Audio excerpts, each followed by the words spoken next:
Very strange story out of Seattle where a man wearing a tuxedo was arrested and charged with felony assault for shooting a couple who caused his outdoor oral sex session to prematurely end, according to the smoking gun. The victims told police they were walking down the Seattle street at about 2 a.m.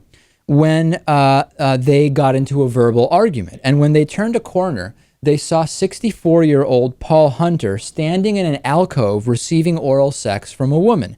After being noticed, the woman got up, interrupted the oral sex, and left. The victims say that Hunter became visibly angry because of the interruption of this oral sex session, that he started walking away, turned around, and fired a shot from a gun at them.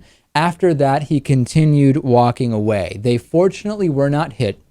9/11 eventually caught up with Paul Hunter. They did arrest him. They described him as older, wearing a tuxedo, and having white hair. He had the automatic handgun still tucked into his pants.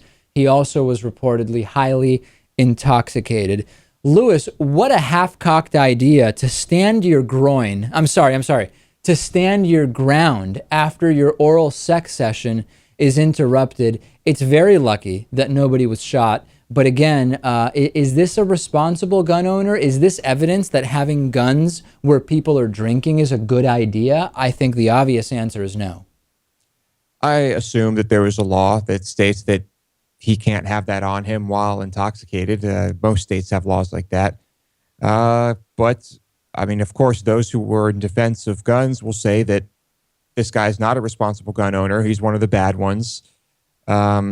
But, you know, like we talk about all the time, up until then, he was one of the good ones. Well, Lewis, that's what happens in liberal states like Washington. A man is just standing his ground, defending his God-given right to hire prostitutes for oral sex, and he can't even attempt to kill someone who interrupts the oral sex happening in an alcove. In a patriotic state, you know, in the South maybe, he would have been allowed to stand his ground fully, and he would have been hailed as a hero for defending and exercising his rights, wouldn't he?